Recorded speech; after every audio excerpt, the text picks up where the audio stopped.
Pasukan Pertahanan Israel atau IDF memperkirakan butuh setidaknya 1 minggu lagi untuk menghitung jumlah pasukan yang diperlukan bagi serangan baru ke kota Gaza. Iya, pejabat militer Israel mengatakan butuh waktu sekitar 1 minggu untuk merampungkan garis besar rencana operasi. Setelah itu, IDF baru bisa menentukan berapa banyak pasukan yang diperlukan dan untuk berapa lama. Mereka juga menegaskan pasukan cadangan pasti dibutuhkan baik untuk operasi ofensif maupun menggantikan pasukan tetap di front line.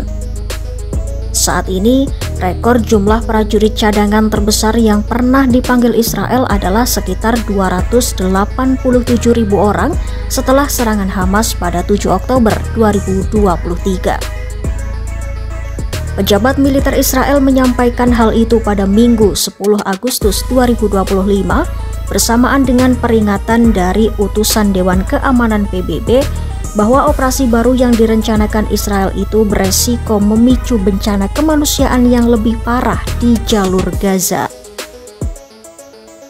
Sidang darurat Dewan Keamanan PBB yang jarang terjadi di akhir pekan itu digelar di tengah laporan bahwa sedikitnya 11 warga Palestina tewas pada Minggu 10 Agustus 2025 akibat kelaparan dan serangan Israel. Data tersebut disampaikan oleh petugas medis dan Kementerian Kesehatan Gaza yang dikelola Hamas. Pada Minggu sore, 2 roket diluncurkan dari lingkungan Sejaiyah di kota Gaza dan jatuh di area terbuka dekat Kibbutz Sa'at, Israel Selatan.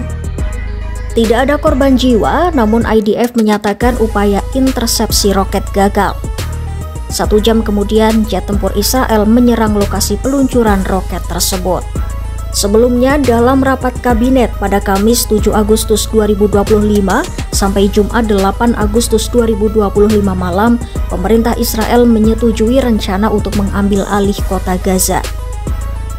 Perdana Menteri Israel Benjamin Netanyahu mengonfirmasi keputusan itu pada Jumat yang dinilai sebagai versi lebih ringan dari rencana awal untuk menaklukkan seluruh jalur Gaza. Iya, Netanyahu menegaskan Israel tidak akan menduduki kota Gaza secara permanen. Sebaliknya, kewenangan sipil akan diserahkan kepada pihak ketiga.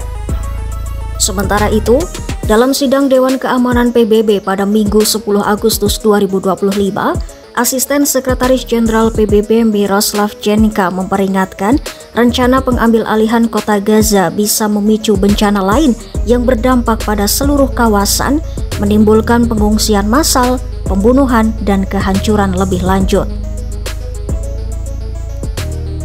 Duta Besar Slovenia untuk PBB Samuel Zbogar mewakili 5 anggota Dewan Keamanan Eropa juga menilai keputusan Israel itu tidak menjamin pembebasan sandera dan justru membahayakan nyawa mereka. Selain itu, ia juga memperingatkan krisis kemanusiaan akan semakin parah dan menambah korban jiwa. Menteri Luar Negeri Italia Antonio Tajani bahkan mengibaratkan operasi tersebut beresiko menyeret Israel dalam tanda kutip ke dalam perang Vietnam versi mereka. Di lain sisi, pada Minggu 10 Agustus 2025, pesawat dari Uni Emirat Arab, Yordania, Jerman, Belgia, Prancis, dan Belanda, serta Italia telah menjatuhkan 131 palet bantuan makanan di Gaza.